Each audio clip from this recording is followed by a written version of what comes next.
All businesses have risk, which is simply another way of saying something could go wrong. Some risks are identifiable by studying a business's financial statements, which is what CFO Scoreboard is designed to do.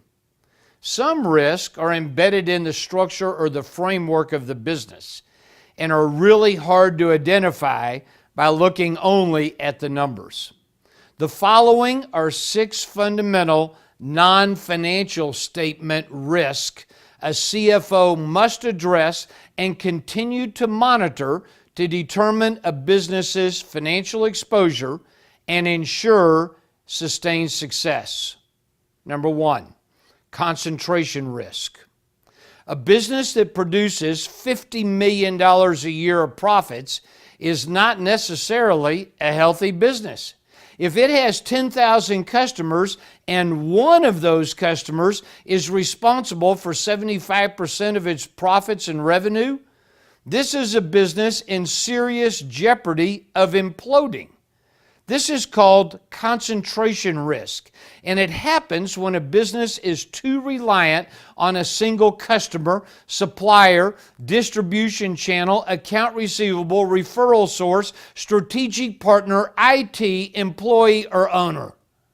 Another way of describing concentration risk is single point of failure risk, which means that if only one thing goes wrong, Humpty Dumpty can hit the concrete.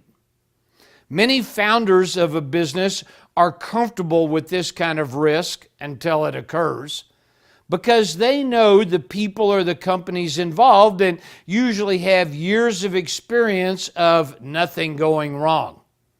Typically, these risks are tolerated on the basis of wishful thinking and misguided assumptions, neither of which are particularly useful for creating a sustainably successful business.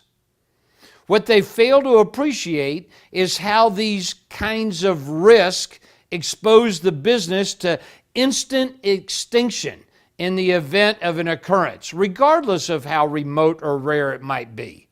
Furthermore, concentration risk destroys exit values because most buyers are uncomfortable with concentration risk and therefore ratchet the purchase price down or simply pass on the deal.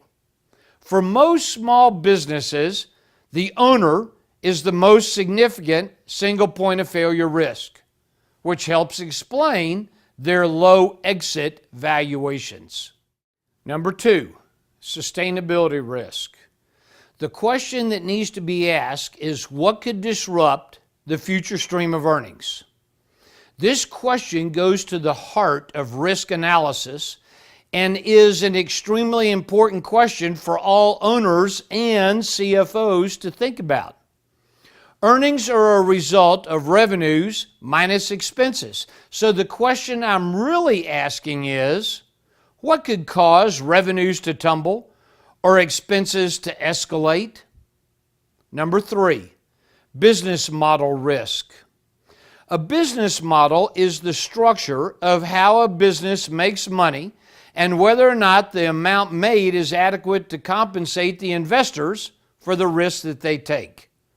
Embedded into this definition are lots of unseen but vital assumptions about the target market and pricing, competition, quality of products, distribution channels, performance guarantees, asset acquisition and allocation, staffing requirements, capital structure, the list goes on and on.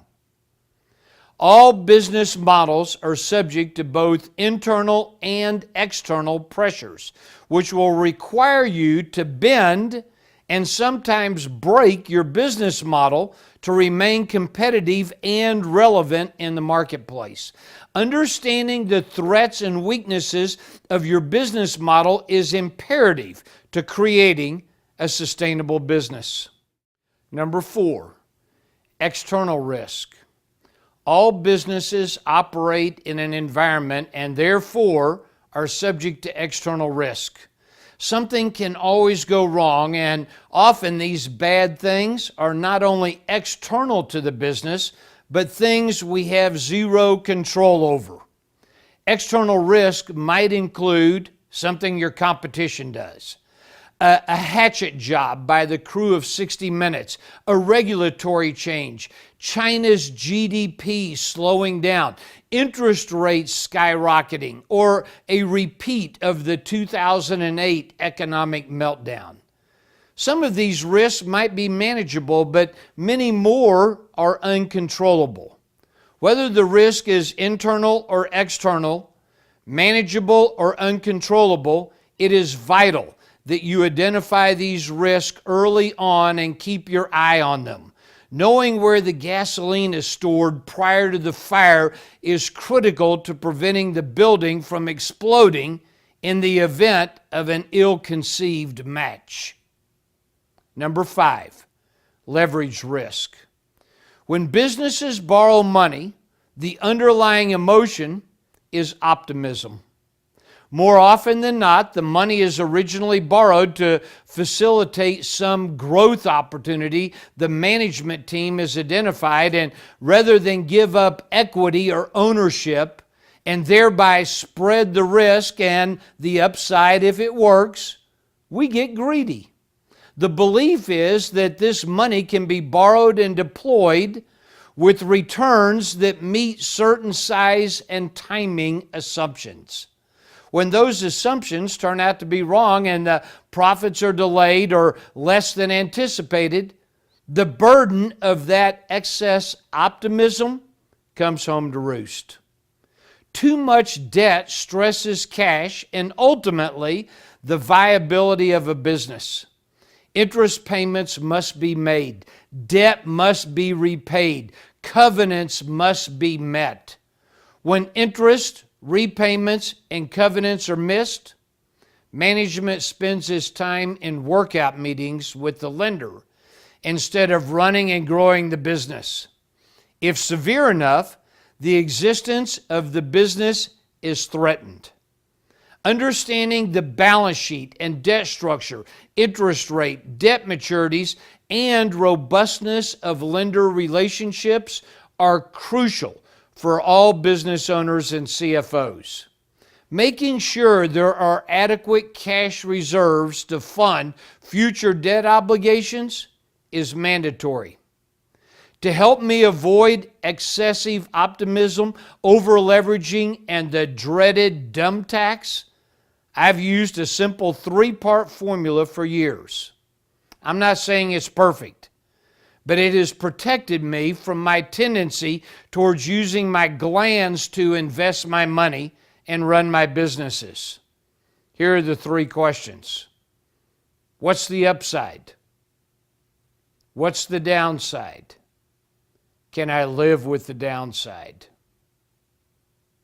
Number 6, excess capacity risk. Every business has underutilized assets or excess production capability that can either be made more productive or eliminated from the business's cost or capital structure. Examples might include staff, inventory, excess receivables or receivable days, production capability, knowledge, strategic relationships, expertise, office or warehouse space, alliances. The list is very long. A key component of running the business end of your business is correctly identifying where the business should allocate its resources. If resources are idle or lacking in productivity, a great business owner will strike immediately and remedy this waste. The myth that entrepreneurs are risk takers is misguided. Entrepreneurs that you read about in the Wall Street Journal and Forbes magazine have taken calculated risk. They understood what could go wrong. They have a plan B, and they manage their business to minimize the probability and the cost in the event of a mistake. Ignoring the internal and external risk and how these risks could impact your business if they occur will prove to be a costly mistake.